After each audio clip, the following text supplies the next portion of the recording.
Now we have Professor Vibhuti Patel, Professor, Advanced Center for Women's Studies, TIES, Leonard, Mumbai, and retired Professor of Economics, SNDT, Women's University, Mumbai. His topic is Women's Movement in India, Reaching for Half the Sky.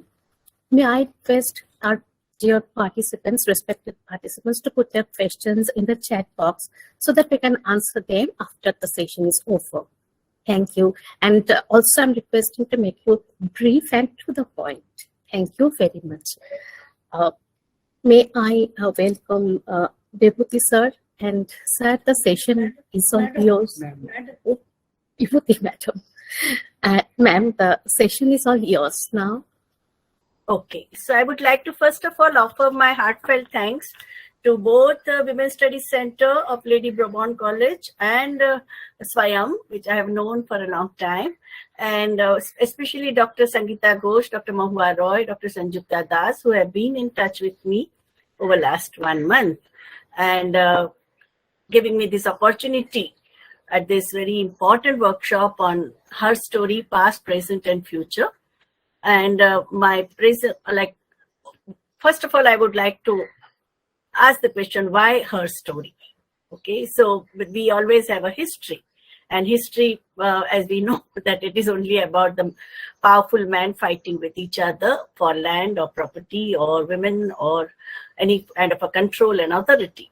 While when we talk about her story, it is understanding the past from women's perspective and highlighting role of women or told from the women's point of view. So using the women's lens and how women have shaped the course of civilization. Her story is a part of feminist critique of conventional mainstream historiography, which is written as his story from the patriarchal class perspective, projecting power struggle among dominant men. While when we talk, women have been hidden from history, and there are a lot of over last 40 years, we have seen both internationally and in our country, so many women have worked and how they have shown how they were hidden from history, and now their current interest among young scholars also to identify and to from the historical archival material, the hidden aspects of women's contribution for nation building, for building of the communities, for building of the social movements. An earlier approach of add women and stir approach, it doesn't challenge the stereotypes of public-private dichotomy and man as a movers and shakers and women as dependent on man. And that's why in her story, what we try to bring out is a women's quest for freedom, autonomy, dignity, identity, individuality, right from and India has a very glorious past of right from 12th century till the present.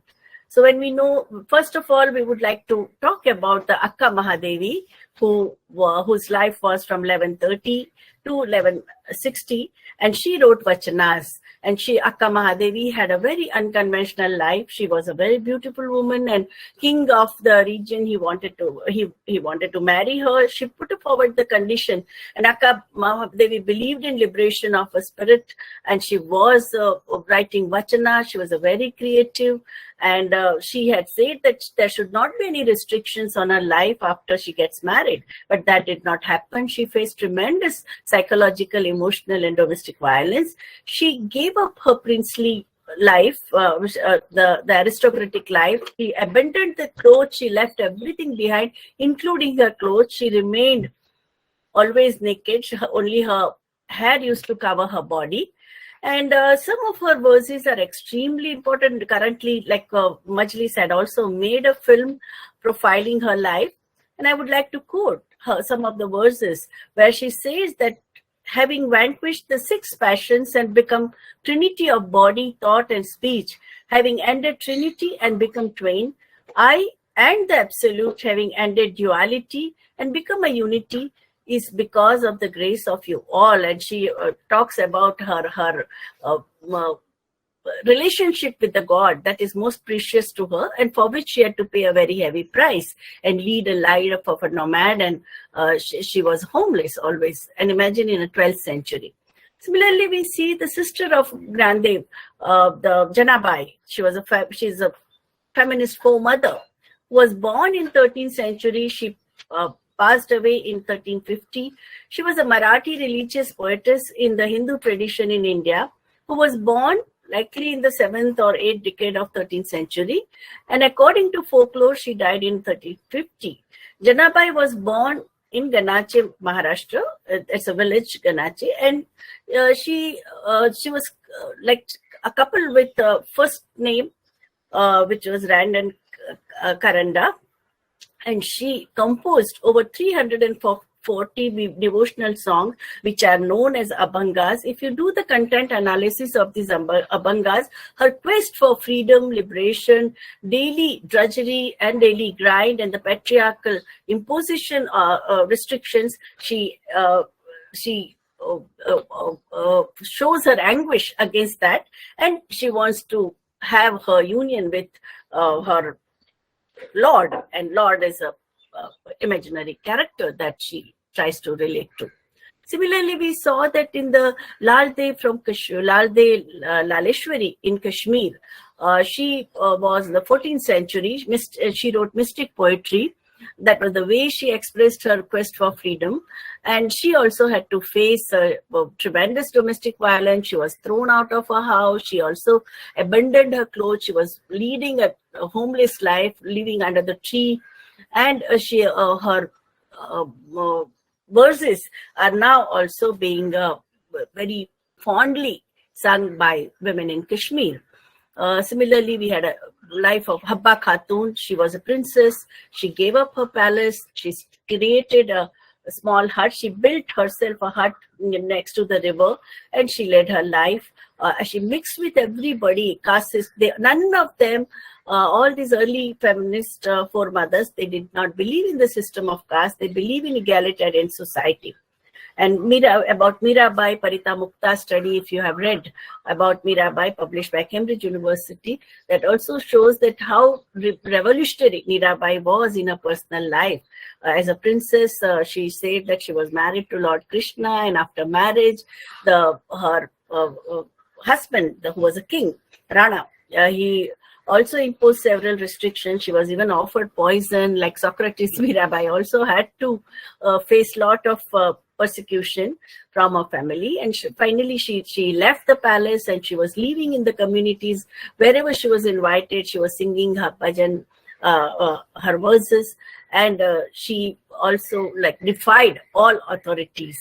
And we saw that these are the women who played a very important role in expressing women's quest for freedom, both spiritual freedom and freedom from the day-to-day patriarchal onslaught on their lives. And we see that similarly, but what happened, we all who are acclimatized with the Western history, we always start saying that it is with the suffragists, that only after vindication of rights of women, with strictures on political and moral subjects, where it was authored by Mary Wollstonecraft in the 18th century, that the first quest for feminism started, which I think I would contest. And we saw that in the 17th century, we had in Maharashtra, Bahinabai. She wrote her Ovis. Her verses are known as Ovis, and they focus on troubled marital life and regret of being born a woman. Her Abhangas were always torn, between her duties and her husband, and her devotion to Lord. And her poetry mirrors her compromise between her devotion to her husband and her devotion to God. Here she talks about, Bahinabai wrote about the day-to-day life of women, women grinding grain, or women working in the field, women walking for miles together to fetch a pitcher of water. And here, this very, very poignant verses that she has written. Get up, Sasarvasini Bai. Sasarvasini Bai means a daughter-in-law. Get up at midnight, neatly set out the grain. Begin working the grinding stone. Get up, Sasarvasini Bai. Get up, it's a dawn. The rooster crows. It is time to take pitcher on your head. Get up, Sasarvasini Bai. Get up and light. Light the stove. The sun rapidly rises. Get up, Sasarvasini Bai. Get up, Massive work in farm lies ahead. You are but cattle in the shed.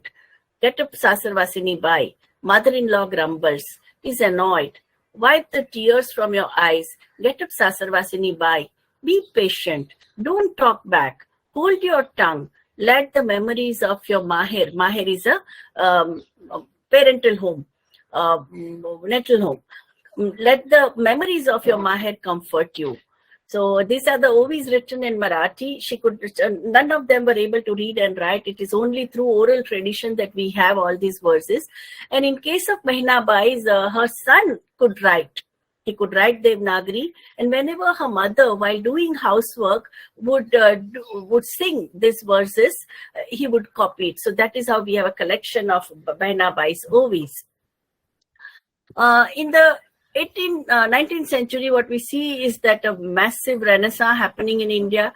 It was basically the first teacher of modern education, Savitribai Phule, and her co-worker, Savitribai, also faced tremendous personal difficulties for doing unconventional task of imparting education to socially ostracized women, basically the widows, and also the people from quote-unquote lower caste, children also she was teaching.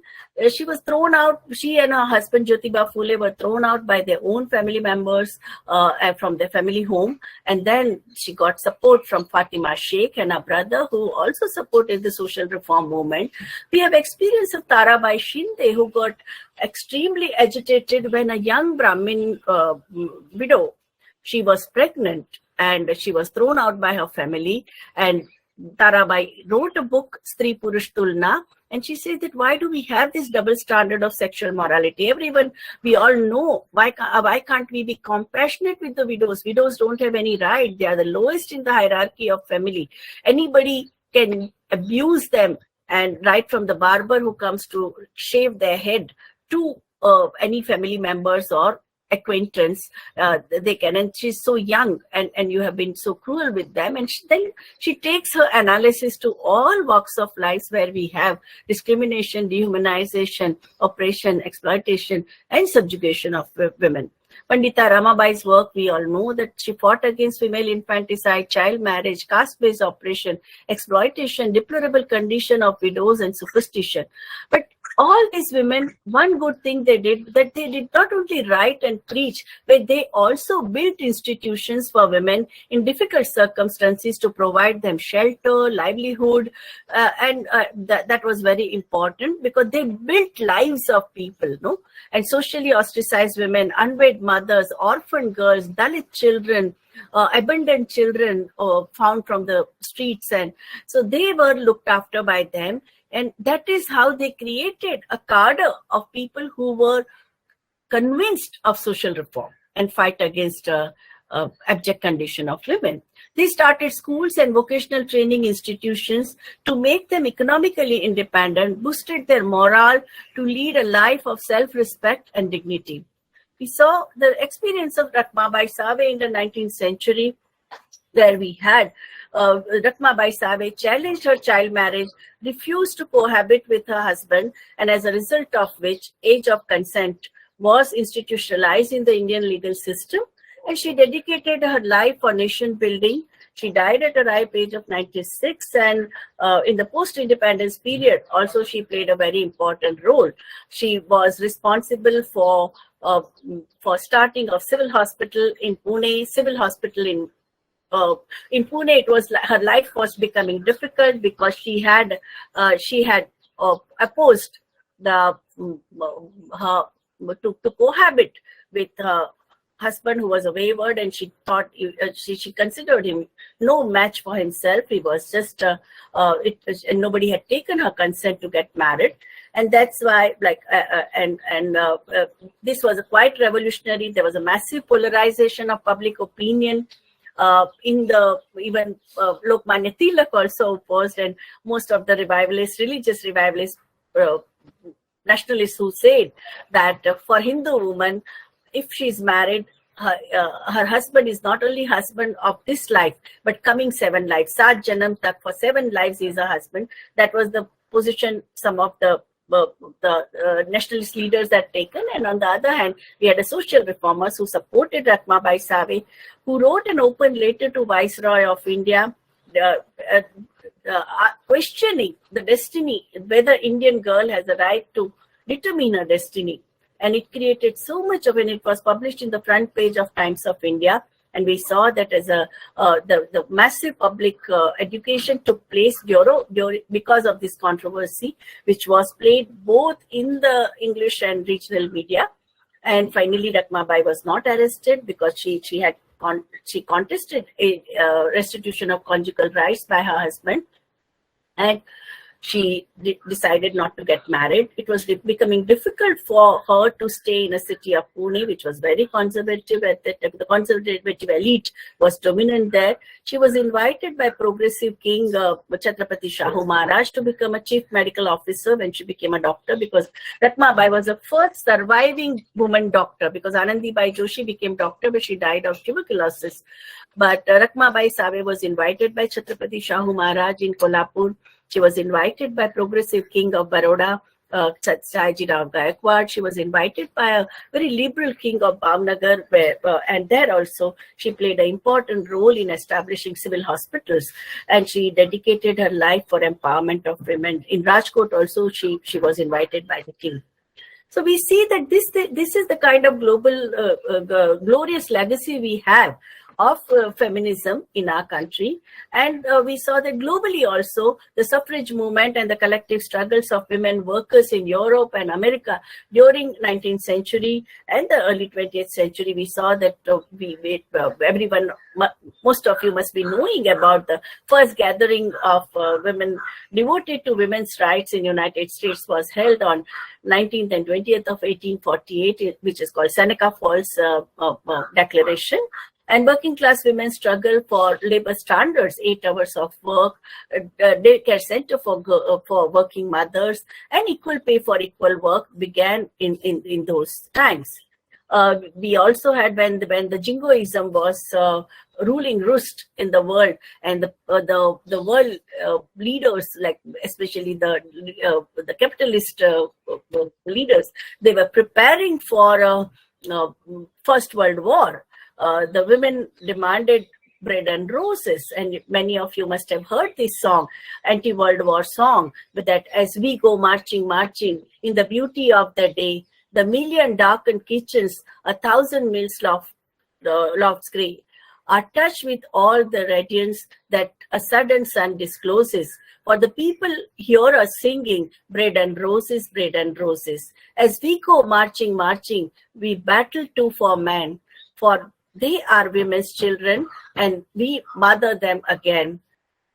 As we go marching, marching, we battle too for men, for they are women's children, and we mother them again. Our life shall not be switching from birth until life closes. Heart starves as well as bodies. Give us bread, but give us roses. As we go marching, marching, we bring the greater days, for the rising of the women means the rising of the race. No more the drudge and idler, tend that toil where one reposes, and sharing life's glories, bread and roses, bread and roses. It's such a powerful verse is written, and women were singing in several countries, asking for bread, not machine gun. They were asking for milk, not machine gun. They were asking for bread and roses, not the tanks.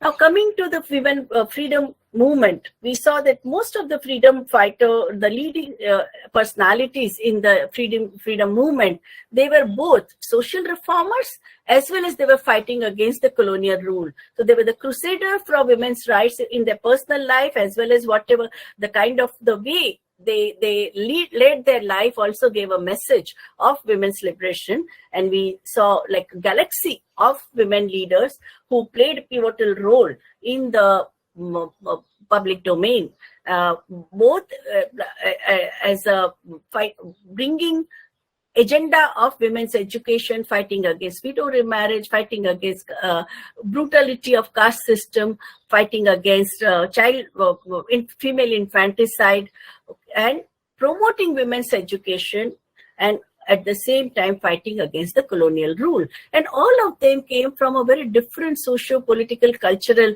and religious location, but they were in unison so far as the freedom from the British rule was concerned. And what we saw was that in 1919, when the ruthless massacre of innocent citizens who had gathered at Jallianwala Bagh to celebrate Baisakhi, they witnessed massive participation of women. And after that, what we saw was that all over the country, women were conscientized, and they said that they have to fight against the British system. So even the ordinary women, peasants, workers, housewives, they also joined the Asahkar Andolan, the non-cooperation movement launched in 1920 by Gandhiji.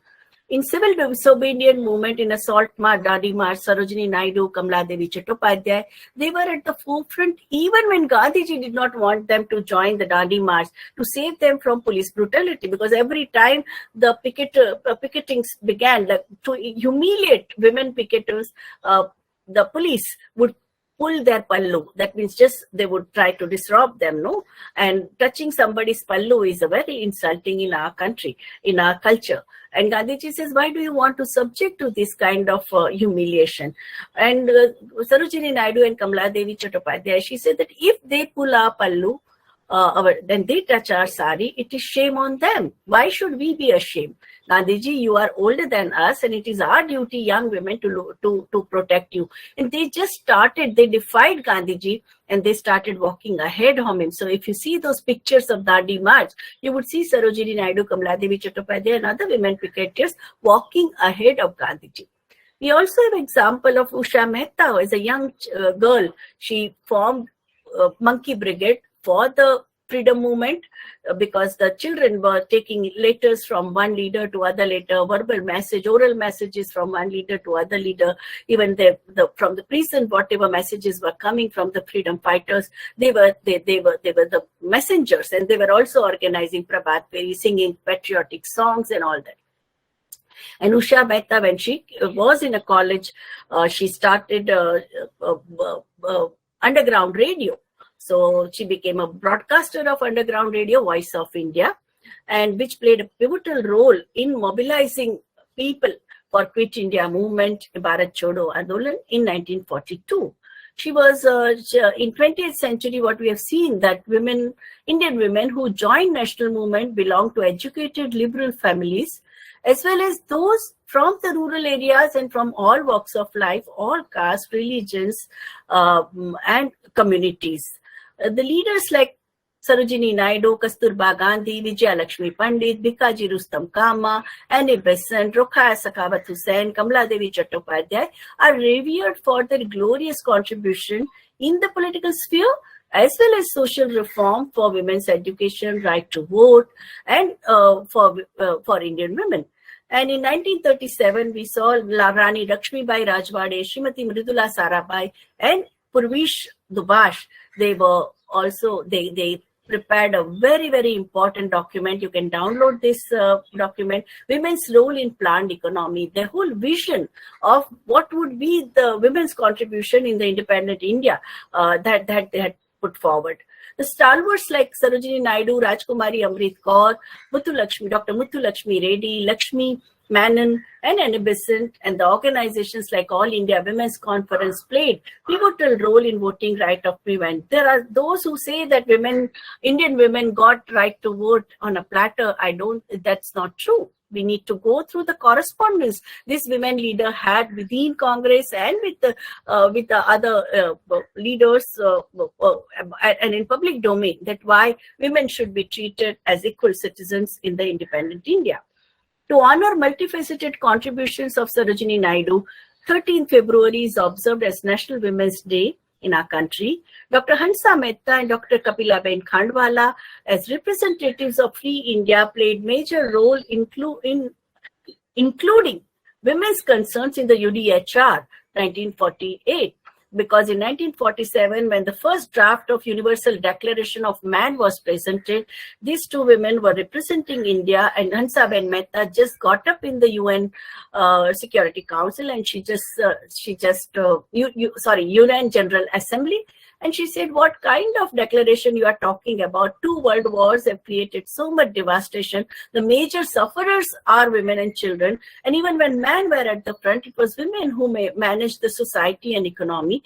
And their concerns are not there. You are leaving out 50% of the humankind.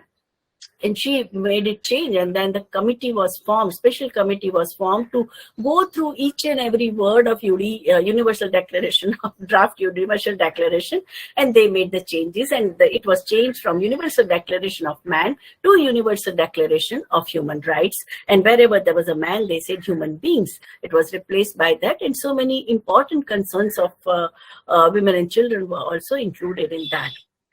During the painful, devastating experience of partition, 3 women who stood out, like Kamlaben Patel, Mridula Sarabhai, and Pushpaben Mehta, who provided life support to abandoned, separated, deserted, and stigmatized women in the refugee camps, and convinced the Honorable Prime Minister Pandit Jawaharlal Nehru to start Central Social Welfare Board to rehabilitate the refugee women and children whose families refused to, either they got separated or their family members were killed, or their family members refused to accept them. They were in dire circumstances, and he said they prevailed upon the Prime Minister, saying that if the families and the communities are not ready to support them, it is the duty of the nation, and that to help them rebuild their lives with the state support. And that's how in the first 5-year plan, 4 crore rupees were allocated for establishment of Central Social Welfare Board and its functions. We saw that Rani Lakshmibai Rajwade, Srimati Mridula Sarabhai, Purvishnu Bas, they all asked a very important question in the Women's Role in Planned Economy document, which you can download. And if they ask a question, that should homemakers be paid for houseworker? They have just left it as a question. Mainly what the argument is that recognition of cooking, cleaning, carrying, collection of fuel, fodder, water, which majority of Indian women were doing, do we consider it as a work? Do we recognize their contribution? Because without this kind of a care work, how can any family or a household or a community sustain itself? Repatriation of women and children in the refugee camps at the time of partition in the 1947. These are the women whose photographs I think I could find, I could locate from the PhD dissertation, which is done by the on Pushpaben's life. And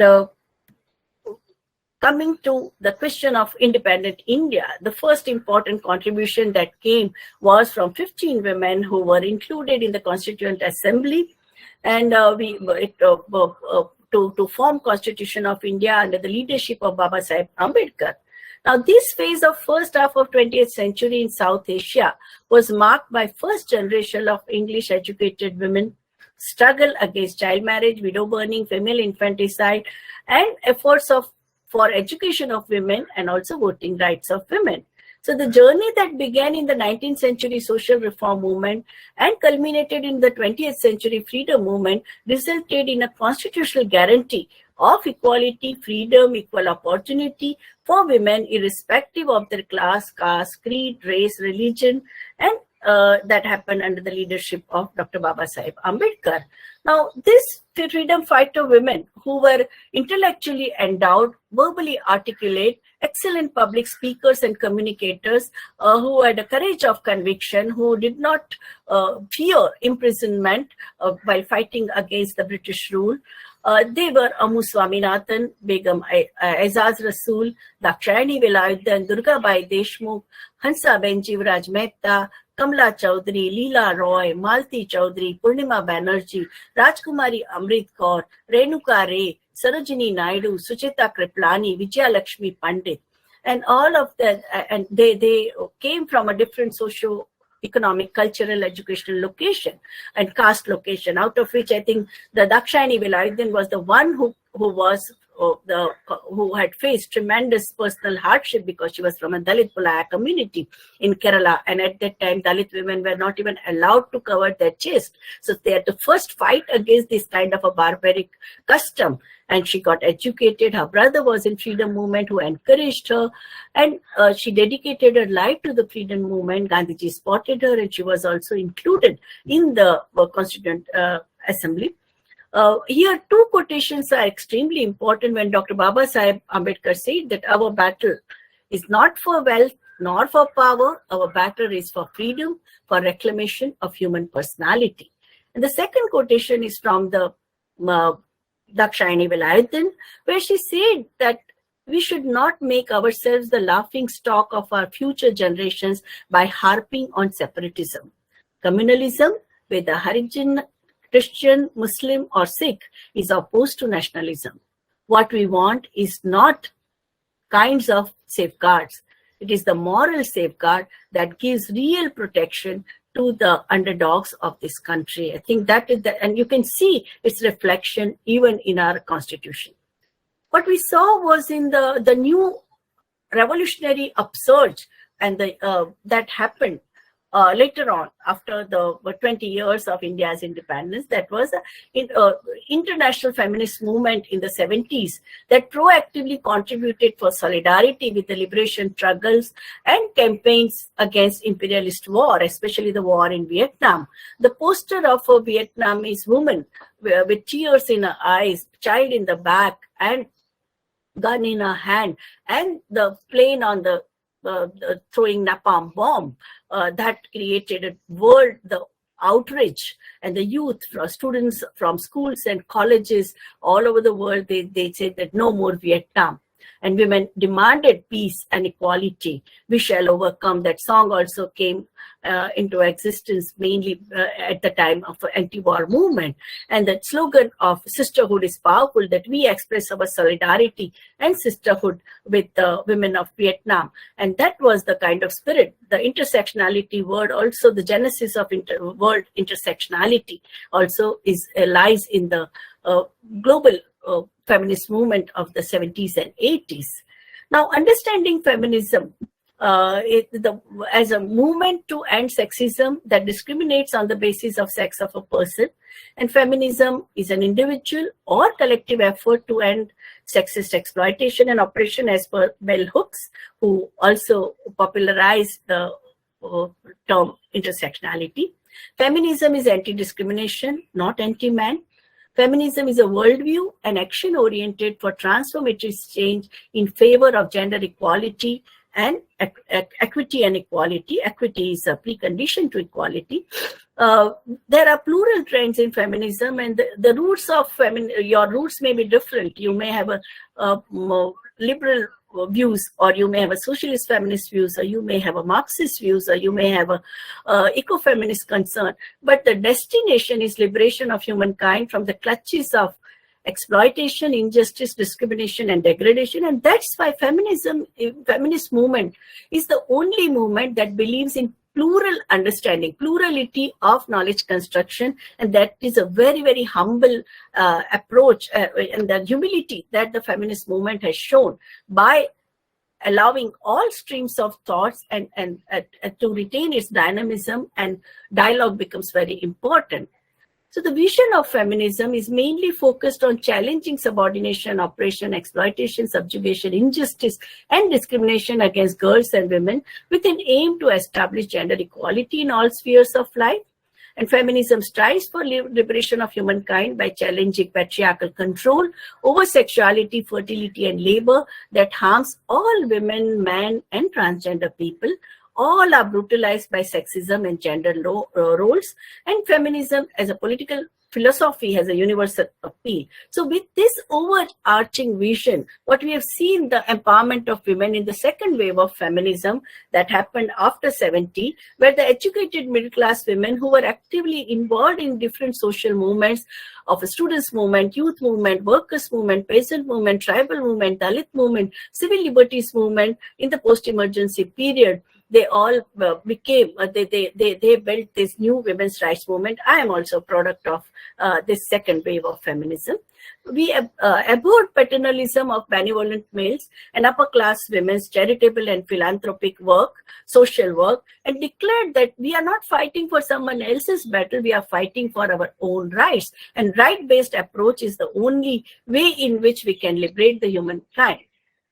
There can't be women's liberation without liberation of humankind, and there can't be human liberation where half of the population is left out.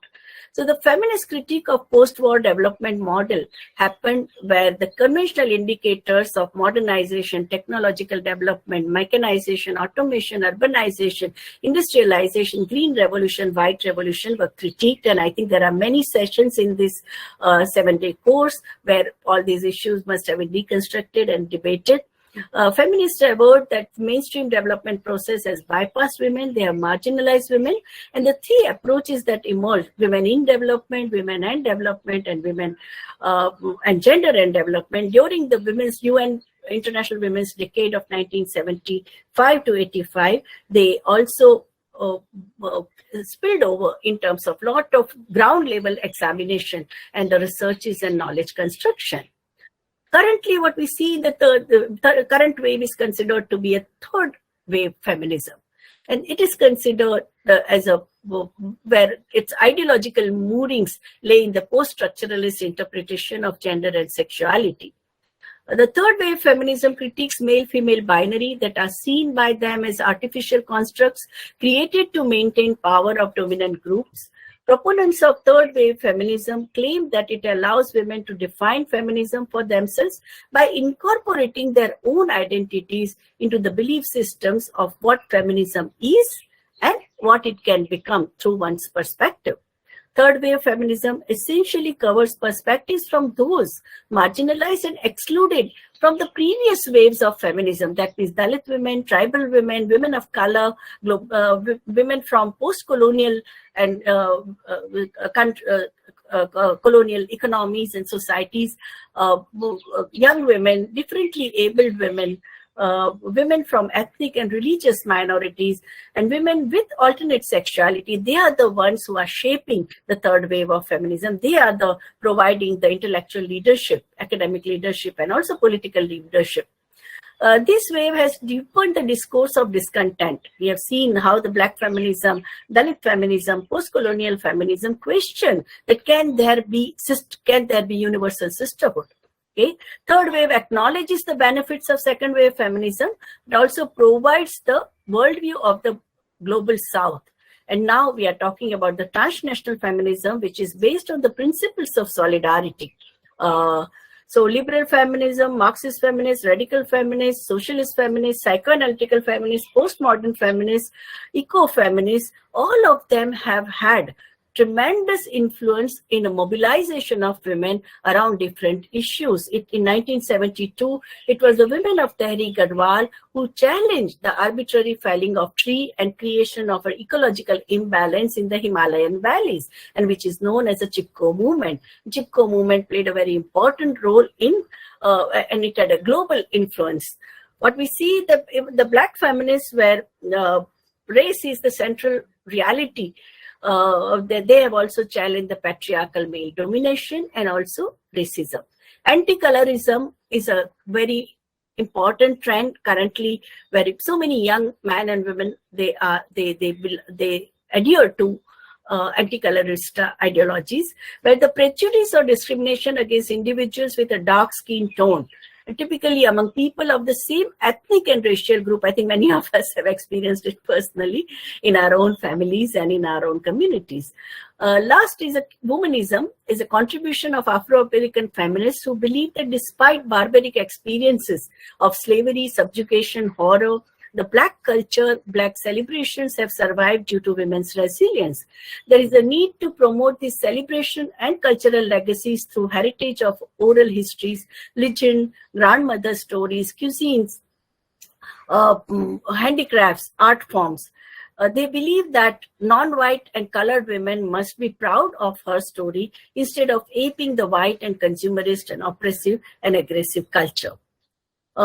Post-colonial feminism and transnational feminism have a very important global influence among the women studies scholars as well as the women activists. So post-colonial feminism is skeptical about universal sisterhood and highlights that there are intersectional marginalities based on gender, social class, race, ethnicity, or sexual preference, and it incorporates the ideas of indigenous feminist movements into the mainstream feminist. While transnational feminism develops out of post-colonial as well as women of color feminisms, both of which critique the idea of sisterhood is global.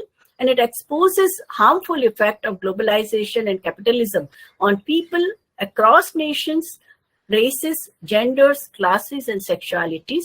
At the same time, it simultaneously advocates for working to lay groundwork for more productive, equitable social relations among women across borders and cultural contexts.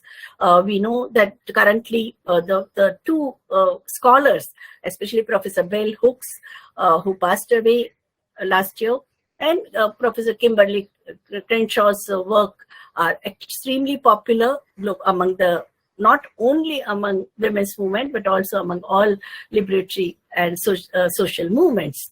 So they talked about intersectional feminism, which is an idea that gender or woman doesn't just refer to single unified concept. All of them have a race, whether white, black, Asian, Latina, as well as class, ethnicity, religion, caste, and their experiences differ because of those other differences. Intersectionality is useful strategy for linking grounds of discrimination to the social, economic, political, legal environment that contributes to discrimination and structural experiences of oppression and privilege. So this approach aims to address the way in which caste, class, ethnicity, patriarchy, religion, location, language, ableism, and other systems of discrimination create inequalities that structure the relative situations of marginalized people. So intersectional and feminist principles in diverse training modules, they are included in the exploration of self-identity to develop better perspective and better strategies of intervention at a ground level. Feminist movement, feminism and the women's movement, they have contributed to the important tenets for social transformation. Critique by women's movement in terms of gender gap in health, education, employment, and decision making, the campaign against declining sex ratio in Asia, right to safe abortion as a backup service on demand by women as a right, women's right, gender gap in education, reproductive rights of women, fight against draconian population policies, violence against women and the gender-based violence, portrayal of women, sexist portrayal of women in media, unpaid care work, and non-recognition of women's work, women's role in decision-making and political participation, legitimization of experiences and developmental investment for alternate sexualities, and the concept of gender fluidity and mainstreaming of queer studies. I think these are some of the major achievements of the present women's movement.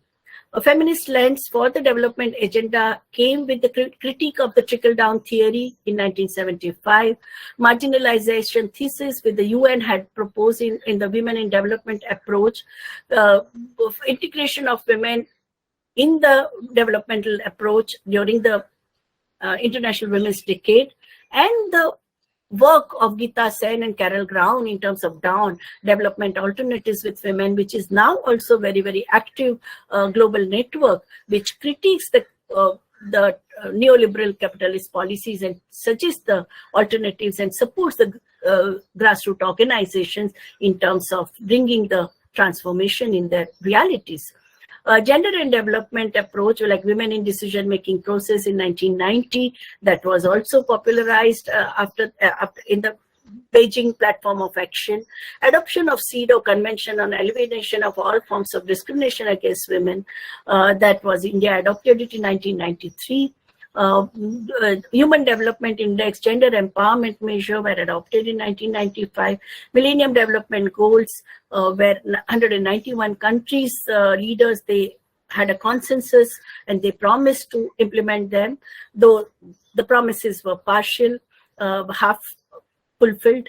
Sustainable Development Goal currently 2020 to 2015 to 2030, and the gender mainstreaming in planning, policy making, and program implementation, financing for gender equality, gender responsive budgeting, and generation equality forum created last year in July 2021 by 64 women leaders are some of the achievements that we have seen in the recent times.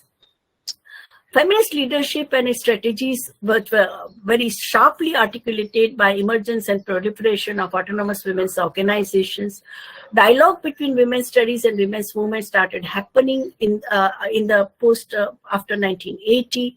Participatory techniques were used for knowledge construction, legitimacy of action research and participatory action research, combination of theory and praxis. This women's studies is the only discipline which doesn't say that academic work is an ivory tower exercise, but it has an action agenda. So theory and praxis are very important. Special interest groups are created to challenging patriarchal control over sexuality, fertility, and labor, whether these special interest groups in terms of organizations for alternate media or developmental intervention or fighting against gender-based violence. Some of the catchy slogans of the recent, the second and second wave feminism, like personal is political, when the world leaders were talking about peace, world peace, they retorted back by saying peace begins from home. The question of sisterhood is powerful, currently also a very controversial question. And the Latin American feminists who gave the slogan of women united will never be defeated are now also used. The local, state, national, regional, and global networks are established by the women's movement. Important thematic areas and interdisciplinary and intersectional perspectives which are required for current post during the pandemic and the post-pandemic discourses are: how do we understand care economy, how to make the supply chain more secure so that the kind of human miseries which were faced during the pandemic due to lockdown are not repeated in the future. We need how to support decentralized production using local resources. Challenges faced by the youth currently in the context of massive youth unemployment and the whole consumerist neoliberal culture that has created anxiety among the youth. The demographic profile is changing fast. We are getting a population pyramid which are top heavy. Birth rates are going down. Even in 20 states of India, we are below stabilization. And how are we going to? Well, the care economy is going to gain major role, and how are we going to manage the care economy and care work? Mental health is a major concern now in the women's movement as well as in women's studies. Migration, reverse migration, circular migration, and also the miseries of the migrant persons that has now come center stage after the pandemic related catastrophes that were created. Gender-based violence, which got escalated during pandemic, even UN declared it as a shadow pandemic, has also now caught the attention of the world leaders and the women's movement leaders, and accelerating development efforts in the post-pandemic effort, because current challenge is that in most of the developing countries, children are out of school. In India, 3 crore children are out of school, out of which 1 crore are girls, mainly because of the lockdown and the online education, where these children did not have access to internet facilities, and also the lockdown also created massive unemployment and loss of livelihood, and parents did not have money to pay fees. So I think bringing them back to the school system is very important. So some of these challenges that we are facing for the coming future, these are some of the overwhelming challenges that we are facing. Here are some of the references which would be found useful for further exploration, and they are available online, both in terms of written articles and the videos, and they are non-password protected. They can be easily downloaded. Thank you for the opportunity.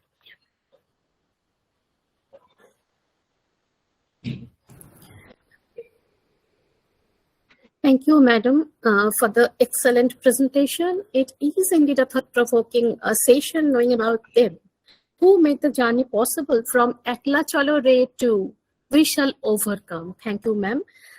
Can we take the questions now? A question from Payal Roy. Payal Roy, ma'am, would you? No. Yeah, they are in chat box. Yes, ma'am. Yes, the questions are in chat box. I don't see it. Sorry, we cannot take more questions. So yes, ma'am, visible. How would you kindly show slides prior to the slide of Mirabai? Payal Ray. Ma'am, Yes. should we consider Therigata as a feminist text? Yes, First very much. text of India. Yeah. Yes. Therigathas are equally important because the questions which the Bhikkhunis asked Lord Buddha, about the discrimination, about the daily grind of women and gender-based division of labor, women not being allowed in the public domain. All these are extremely important, and Uma Chakravarti has done an exhaustive study of Therigathas, and I think good you reminded me. I think in my other PowerPoint I had included that. This one, I think I just missed.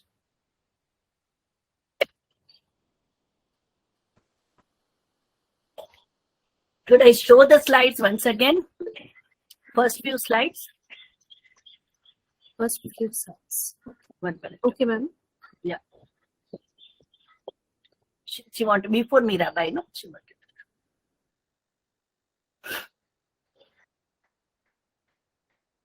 Do I have right to share? Yes, ma'am. Yes, ma'am. 1 minute.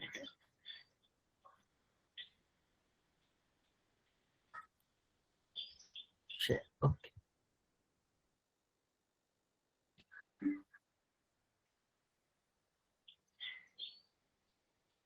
Where can I see it?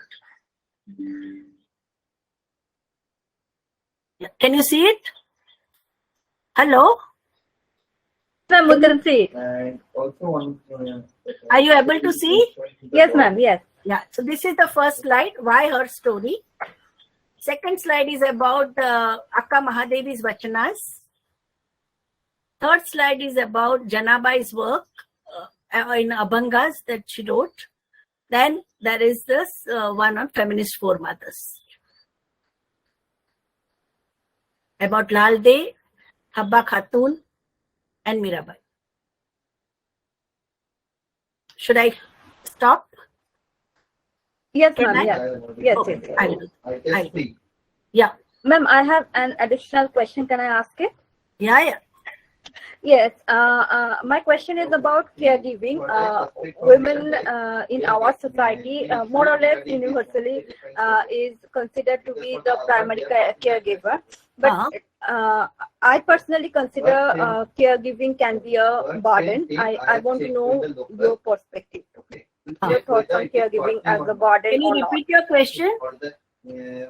I want to know your perspectives on whether you think caregiving can be a burden or not. Caregiving should be shared by everybody in the family. No, that's what I say.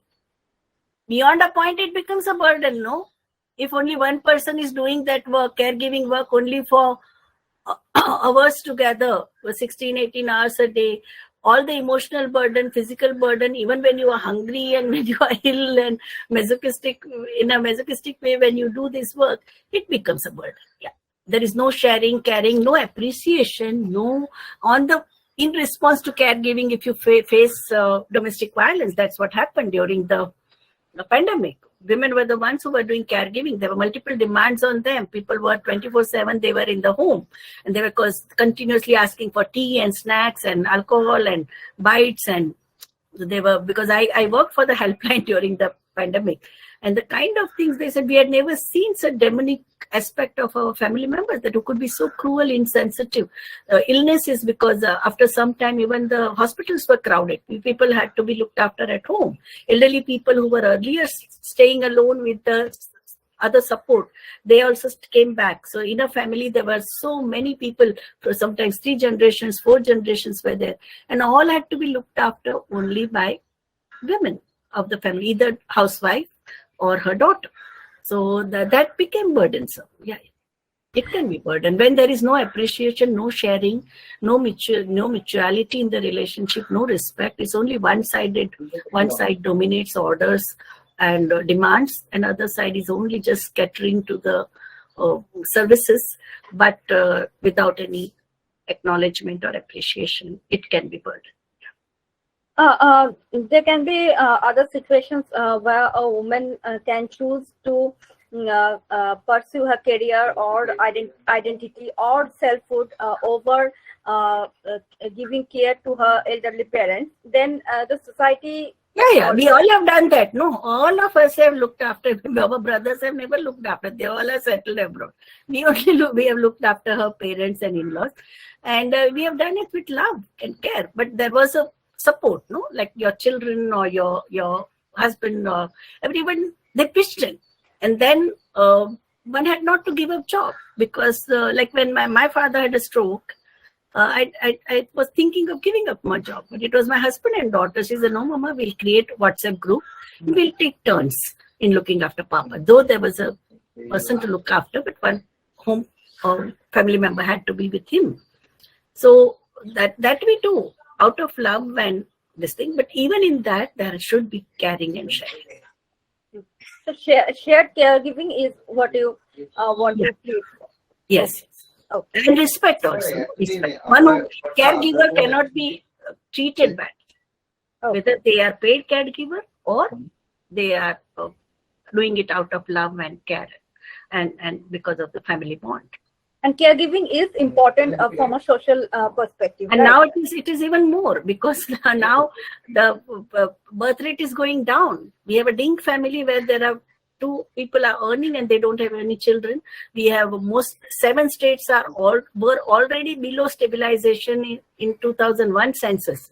All southern states where couples were producing less than 2 children. And now we have 20 states in India where you have a stabilization. So that means 2 young couple, one couple will have to be looking after 4 elderly and sometimes even great grandparents. No? So we have to find, reduce caregiver by bringing more technology, reward caregiver to the paid workers, and we appreciate caregiver who are doing it out of love and without money, unpaid caregiving. So care economy is currently greatly debated. Otherwise, what you would do? We would do like Sweden. In Sweden, when they had pandemic, what did they do? In all old age home, they did not supply oxygen, so that all these elderly people died. Do we want to do that? It's one of the wealthiest countries, but they did not think of family-based care or a community-based care or creation of a care structure. So when they had this big pandemic in their country, what did they do? They got rid of elderly people by not supplying oxygen. It was not that they did not have oxygen. They had oxygen cylinder, but they were not supplied to old age home. They allowed them to die. Vibhuti ma'am, Yeah. this is Mohua from this side. Yeah. Actually, there are a few other questions. Yeah, I can see. Yeah. Would you kindly show the slide that I read? From Malini. Yes. Malini Mukherjee. Yeah. Ma'am, can you kindly briefly enlighten us about the masculine studies as a part of women's studies? Yes, it is masculine studies. In many countries, they are a separate department, but in women's studies has also included masculine studies. But in India, the masculine studies are done by basically like there is a Pune University Political Science Department that is included, and we have organizations like Man Against Violence and Abuse, MAVA. They are into masculine studies, and also there are Delhi University, several sociology professors, both men and women, have done masculine studies. And currently, even IGNOU, School of Gender and Development Studies, if you see, it's a freely downloadable modules that you have on masculine studies. Even the module on block on gender sensitization also has a very strong component of masculine studies, and they deconstruct masculinity in terms of hypermasculinity, then subordinate masculinity, and this toxic masculinity, and what kind of implications this kind of masculinity has, and what kind of stereotypes it generates, and what kind of limits it creates for women, children, men who are perceived as weak or subordinate or those who are supposed to be from the lower caste and lower and minorities, and also the sexual minorities. So it has now become a very important concern in many academic studies. Even in the queer studies, masculinity it is included in the syllabi. Yeah. Then Prarthana Agarwal, COVID-19 has increased gender gap in education, wages, and labor market. In your view, how could we breach the widening gap? I think that can be done only through affirmative action, because wherever there are historical injustices, and the COVID has created, even today's Times of India talks about, even in white collar employment, women have been thrown out, right from startup to corporate world. Two major reasons: there's so many tasks which were done in a pre-COVID period by women, they are now being replaced by artificial intelligence, so women are out. And the second thing is that care work has increased a lot with these repeated attacks of coronavirus. So the hospitals alone cannot, first of all, it's extremely expensive, hospitalization in Indian context, because the state has withdrawn the GDP, hardly less than 2% of GDP is allocated for public health. So public health is in shambles, and the private healthcare is extremely expensive. So in the final analysis, it becomes the responsibility of the women, educated women, qualified women. In our country, we have 40% of women with MBA degree who are out of workforce. And the reasons, as per the McKinsey study, are: one is marriage, elderly care, child care, and care of the sick. These are the four major reasons given. And at the same time, Industry 4.0, which is marked by artificial intelligence, robotics, machine learning, and heavy automation. So the only way we can do it, demand for quota, because even the study of Stand Up India, Startup India, Make in India shows that only men have benefited. Even the studies of Industrial Training Institute, where we have 400 industrial training institutes in our country. In that also, women are taught only two skills: screen printing and tailoring. All other courses, more than 250 courses, they are imparted only to the boys. So that whole bias of the decision makers in Industrial Training Institute, where vocational education is given to only boys, that also has to go. Orienting girls from early childhood to the STEM subject is another important work. Taking interest in science, technology, mathematics, and engineering is very, very important. Otherwise, BA, BCom degree don't take you ahead. Most of the work of the routine task will be now done in Industry 4.0, will be taken over by the computers and artificial intelligence.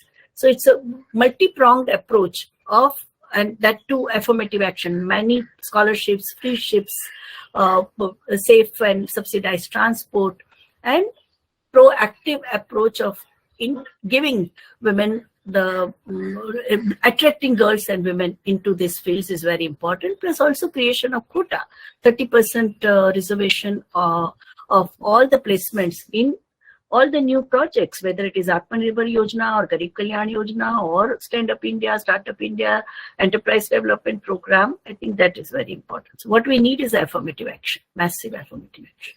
Thank you very much, ma'am, for the elaboration. Yeah, thank you. Prarthana Agarwal. Yeah. Now, I think I have covered all the questions. Sana Rahman, ma'am, could you enlighten us on postmodern feminism, to what extent it is relevant in India? Postmodern feminism has played a very important role in giving a shock therapy to the second wave feminism, because postmodern feminism challenged the dominant discourse. So dominant discourse where the upper caste, upper class women enjoying the advantages of patriarchy, articulating feminist concerns as against that Dalit feminist or tribal feminist or women with disability, the feminist, they are the ones whose voice needs to be mainstream. That is very important. So you have to decenter the discourse, dominant discourse, you have to decenter from that and bring the voices of the margin. I think that is one very progressive element that postmodern feminism brought to the in the discourse. But so that is the contribution of postmodern feminism, but at the same time, we need a solidarity. We need human rights. We need to support each other and come up with a common agenda of action. Because if you just go on dividing like amoeba, how do you challenge this such a hegemonic patriarchy?